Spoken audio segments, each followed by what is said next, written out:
joining our Thursday workshop provided by Story Collaborative. We're talking today about how you can overcome some of the rapidly changing consumer behaviors that are resulting from current health concerns and how people's attitudes are changing because of social distancing. And so we'll be talking about ways you can keep them in the loop and continue to close business and enrollment, even with people practicing social distancing. This is David Mills. I'd like to welcome you to Smart Strategies for Growth. This is our Thursday workshop that we do 1 p.m. every Thursday. It's about a 30-minute workshop.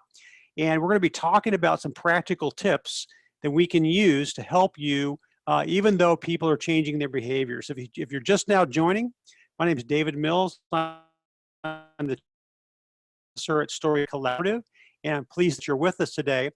As you know, we're in the midst of a really rapidly changing situation. If you're in the education market, you're having tremendous things happen that are placing demands on you. If you're in healthcare, we have clients who are having lots of challenges there.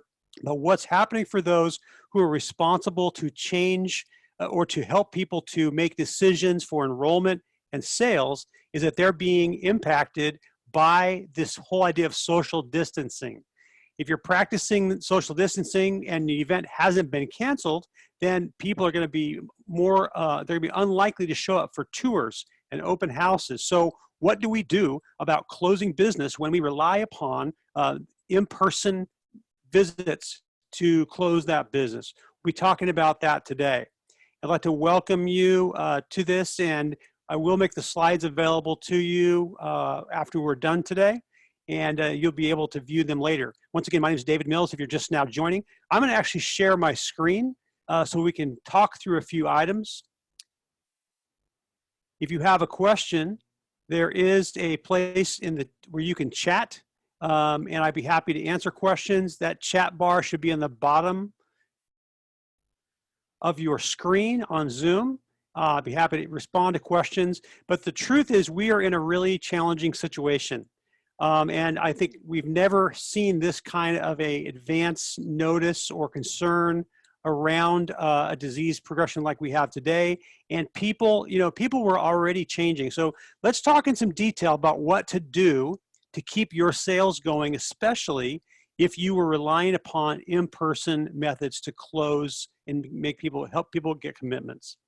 I want to start by introducing you to the marketing strategy that we use for Story Collaborative. It's called the Story Team Marketing Strategy. This is a framework with 10 steps that we use to manage and develop effective marketing. You can see the 10 steps are listed on the right, and you can actually download, there's a whole ebook that goes with this framework. You can see the link is down below the list on the right. And if somebody would let me know if you can hear me and see the screen right, that would be great in the chat box. So I make sure that we're having good communication. So we use this framework because it allows us to intentionally put in place all of the elements that will ensure effective marketing leading to lots more enrollment or sales. And you can see there are 10 steps. So as we look at this, we're going to jump in today into what's happening with video. In these 10 steps, I've placed an arrow where video becomes a very significant part of the marketing framework. And you can see that as most of the steps and most of the processes for effective marketing and sales involve video or can involve video in one form or another. So this is a really significant thing. And as people change their behaviors, it's obvious if they are at home and they are not at your event or not in your office or not on a tour or an open house, then what they're going to be doing, if they have a need or an interest, they're going to be surfing online and they're going to be searching. So video fits into a whole bunch of places. And once again, if you're just now joining, my name is David Mills. I'm the Chief Growth Officer at Story Collaborative. Glad you're with us today. We're going to be talking about how you can kind of overcome some of the challenges that are being thrown our way as customer habits change as a result of health concerns, and social distancing becomes more of a practice for ordinary people. There's a link. You can download this entire framework. You can see it's to the bottom of the screen. It's bit.ly/ story team strategy. There's a very extensive resource there that you can have. So video is a big part of this, and this is one of the ways we can reach people even though they aren't showing up the way they may have shown up before or the way we'd like them to. So we're going to jump down today to step 6 in the strategy, and we're going to talk about customer journey and where that fits. So let me just give you a quick orientation. You may have heard of a buyer's journey, a journey to enrollment. This is the process that people go through when they are exploring or making a decision about something that they need or want. So we used to look at this as a funnel, but really, it really is much more of a cycle. And it begins with awareness, goes through engagement, subscribing, converting, committing, and then it transitions over to service-related activity. A transition so for instance, I've enrolled and now I begin to come to school. That would be the transition period. The experience would be what happens in that school or education setting or in the healthcare setting, depending on what your industry is.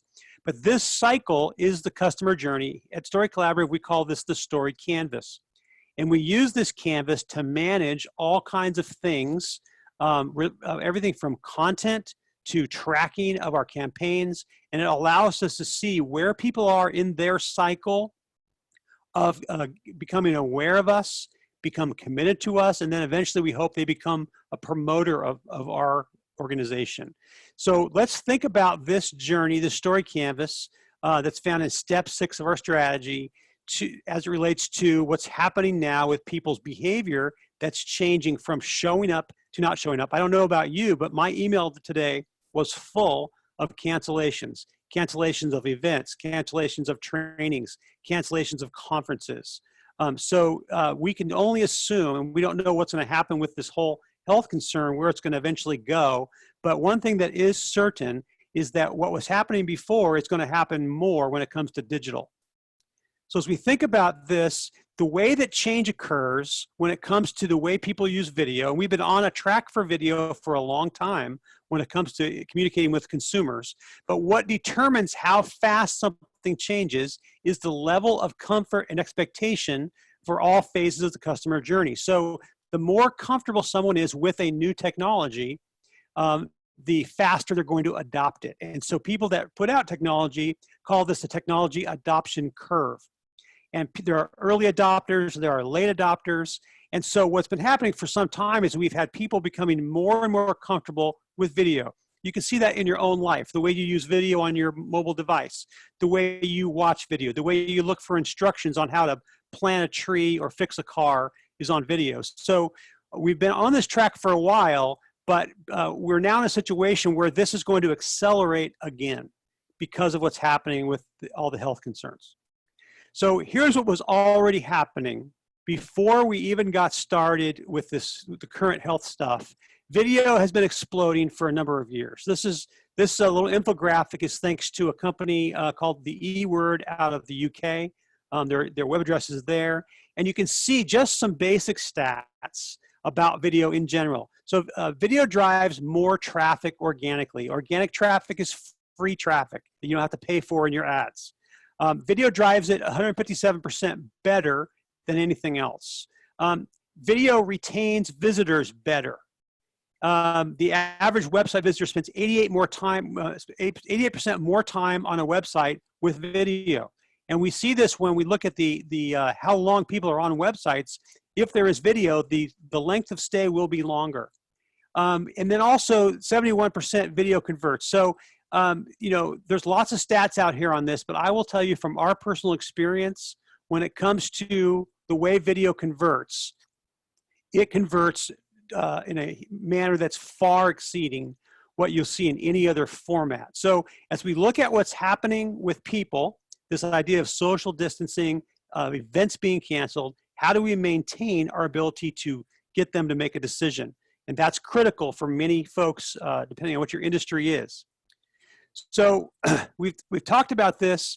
As we see events change, we begin to adopt things more quickly. So we have acceleration. And acceleration is happening right now. It's going to continue. And it's not just that the health scare or the health concerns extend for a long period of time. We don't know how long this will continue. the behavioral, emotional, psychological change that this creates is not going to go away anytime soon. So we're looking at another significant shift that's going to happen in the behavior of people and the way that they engage with a new product or service. So as we look at this customer journey, here are some areas where you can expect to see video be very significant. Let's start with aware. So here's some kinds of video that we know we can use to help people connect. So our goal in our workshop today is just to give you some concrete ideas about how you can stay ahead of what's happening with consumer behavior. If you were relying upon an in-person visit to our open house for converting people from looky-loos to committed enrollees or buyers, then we need to help you, and that's what this discussion is about. So, awareness. This is when people first become aware that they have a challenge. This is when a mom says, you know, I don't think my fourth grader is really doing it very well. I'm concerned. I'm looking for a private school. This is when a person first has a health concern. This is when a person begins to look to solve a need or a challenge. So 2 areas where video is very significant. One is video ads. And video ads are performing dramatically more effectively. I'll show you some examples in a minute. So that's one place you need to think about. Second one is live video on social. And if you have a social organization, if you are a school, if you're a nonprofit, you're going to have a lot more social activity. A lot of things you do would lend themselves to live video on social. It's something to think about.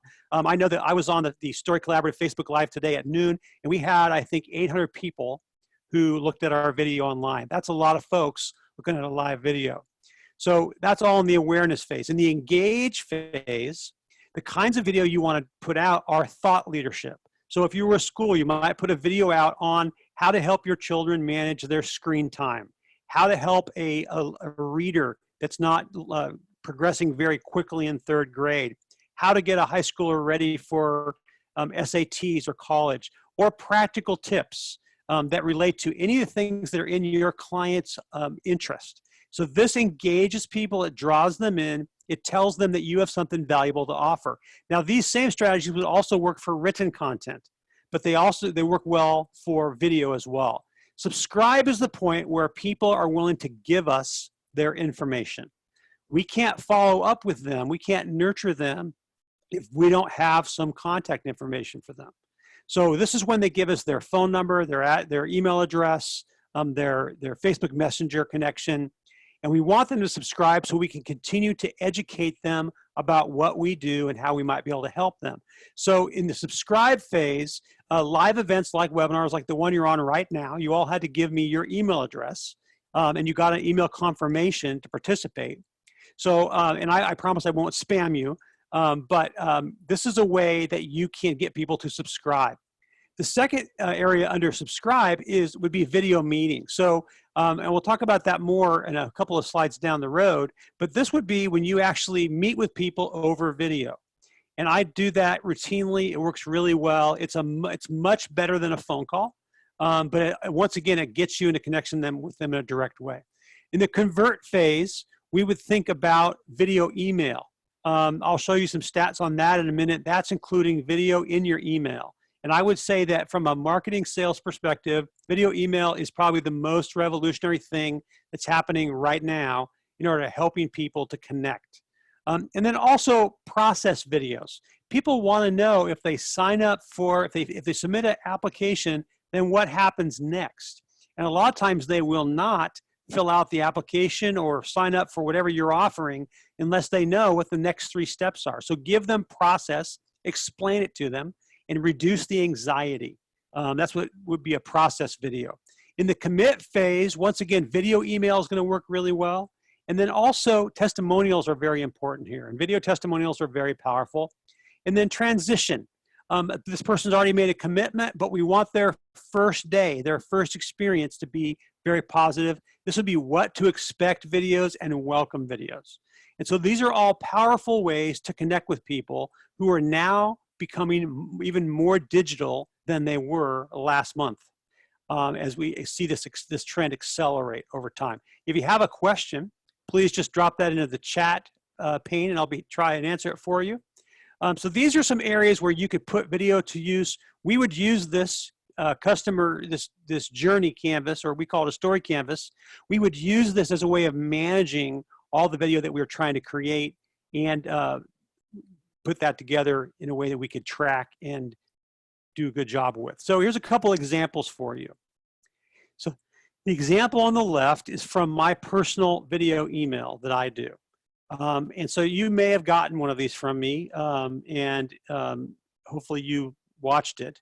But you can see the open rates here. So regular email, regular mass email using a quality email server would be somewhere around 15 to 25%. This is not transactional email where you send somebody a code and they have to answer it to get what they want. This is marketing email. So 25% would be high for most people. And the click rates we would see would be between maybe 1 and 5%. So these are real live stats I pulled from my own video email portal that I use in HubSpot. And you can see that the open rates are between 57 and 77%. And so honestly, this shocked me when I began to see how effective this was. What it does is it allows me to record a video and to send that to somebody in a personal way. And that's a very significant thing that you can do. Notice the click rates. I told you the highest average click rate might be around 5%. Well, in my example here, the average click rate, the lowest one is 5%, and the highest one is 22%. That 22% click rate is to a list of people that I had never met before that did not know me from Adam. These are cold contacts. And so you can see that video email is a very significant tool, and it's something worth definitely exploring. The other one is an example from video ads. I've blacked out the names here so you can't see who this was, but you can see the results on the top. Now, these are not necessarily completely apples and apples, but it's a good example of the difference. So on the top, we have 10,000 people reached. The bottom, we have 7,500 people reached. And the top, we spent 300. The bottom, we spent 100. But look at the difference in clicks. The top one, which is a video, had 203 clicks. The bottom one, which was just a picture, had 3. So this kind of difference is what happens when you start using video in your ads. So as we think about what do we do with all this? The point here is that we are not asking you to become a videographer. We're not suggesting that you become a videographer. We are suggesting that video is one of the ways that you can overcome this lack of proximity that you're going to experience as a result of all these health concerns that are happening. I would mention to you that we're on Zoom right now, and I would absolutely encourage you to begin the process of moving any phone calls to Zoom whenever you can. And we're going to be providing a training on how to use these tools as well as others. But I will tell you, when it comes to Zoom, before you schedule a Zoom call with someone, you need to ask them if they have a laptop with a microphone and a video camera, or if they have a smartphone. On either one of those cases, you can do a Zoom call. You can also do this, you can still do it on Google Hangouts if you know what that is and you want to mess around with it. It's kind of complicated. You can do it on FaceTime, but I would encourage you to seriously consider beginning to use Zoom or some other live video technology to have conversations with people. Now, when you are face-to-face, so in this webinar, this is one way. I can't see you. But if we were both on this video together, this creates a interaction that is pretty close to real life interaction. And we've discovered that when we do video chats like this, that we are able to build much more rapport with people. We can see their body language. When you're on a live video with somebody, now you can see me talking, you can see what I'm saying. I can't see you. For all I know, you're snoozing at your desk, or you're eating a big bowl of chicken soup to try and fend off the virus. But the truth is, if we're talking one-to-one in video, this is much more rapport than just a phone number. Here's the second thing. Right now, you might be typing a letter. I don't know what you're doing, but you can see that I'm not doing any of those things. And that's because video requires that I show up. And when you do a phone call, the person can be doing 3 other things and you don't know what's going on. So there's a huge benefit when it comes to closing sales or helping people along their customer journey. There's a huge benefit to using video when it's two-way. So I would encourage you, I think you can get a Zoom account for free. And then, as I said, just make sure before you invite someone to it, make sure you ask them, do you have a laptop or a computer that has a webcam and a microphone? You do not want to do Zoom just to talk with audio. It doesn't help you any more than a phone call. Or they can use a mobile device. And some of you may be on a mobile device now. So, and we're not suggesting that you become a videographer. And there's lots of ways, which we'll be talking about in a training that we have coming up. The second thing I want to talk about for a minute are video tours. And video tours, if they are done well, can be a very good interim solution when it comes to getting people into your facility. If getting them on site is an important part of closing and they won't come or can't come, and you don't want to delay your enrollment process or your sale process, then a video tour can be a very significant option. So what we generally think of when we think of video tours is we think of the real estate 3D videos, and that is one option. If you're primarily selling, let's say you sell senior living services, and you really want to show off the amenities of your facility, then a 3D video that done for real estate might work for you pretty well.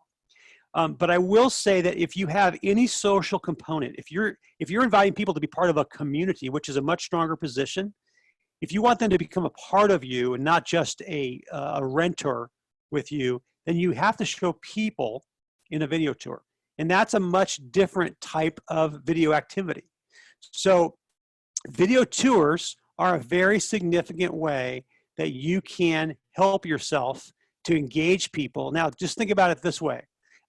If you in your website, if you have a video tour that's a good quality tour, and you've got lots of information about what you offer, and a competitor does not have that tour, how much of an advantage do you think you have? And I think the advantage is dramatic.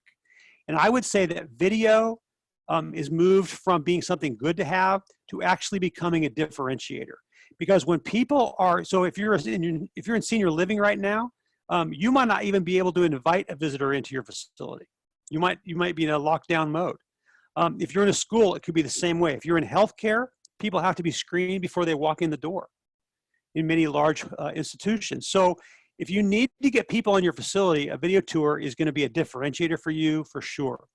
I also want to mention one other thing, and that is that what you're looking for in video, especially video tours, is something that feels immersive, that the person who is participating feels like they're there. So it's not always just a talking head like me right now. I'm talking on video. It is, you want something that gives them a sense of being in the environment, whatever that environment looks and feels like. That's really important. The other thing I want to say is that the video that we are using and it's being most effective is less formal. It is more authentic. And that means it sometimes has lower production costs, lower production value. So it allows you to do things you could not do before. So we would view video as a critical part of the customer journey, especially as people accelerate into a more digital expression. If you would like early access, we'll have a training available within the next 10 days that will help you to figure out different ways that you can apply video practically in your organization right now without having to go out and hire a videographer and without becoming a videographer yourself, but ways you can begin to use video that is extremely effective. You can email me and let me know you'd like early access to one of these training videos. My email address is on the screen. Also, if you'd like to explore how you get video email set up, please email me and I'll be happy to explain to you how that works. So, so here's a couple places to start. So we would encourage you, as you think about the way you're approaching marketing and sales, and you look at your marketing strategic plan, the way you approach, the way you're reaching out to people, the way you're helping them through the customer journey, that you would begin thinking about, if you don't have a plan, first of all, get a plan, but make sure that your plan includes video strategies and put those video strategies right into your marketing plan. The second thing we'd recommend to you is that you begin thinking seriously about your brand story. And your brand story is going to influence the way those videos are presented, the people that you put in front of the screen, and the story that you're going to tell, right? A video is always about telling a story. So think about brand story. There's some resources here that you can access to. You can get a free consultation with us by using this link, storycollab.com/meet. And you can also download the whole framework that we use for strategy at the link here, bit.ly/storyteamstrategy. And just get started on this. So I'm going to just pause for a minute or two. If anyone has a question, please drop that into the chat, and I'd be happy to try and answer it for you. And once again, by way of just reframing what we've said, we believe that there's a massive acceleration that's occurring in the movement of people from where they are now to being more digital. That includes seniors, it includes young people, it includes stay-at-home moms, it includes people that are business buyers. There's a dramatic move, and we're going to see an acceleration of the use of all things that are digital. And if you need to engage people personally, the best way to do that is to do that using video. And video fits all the way around your customer journey, the way you help people to become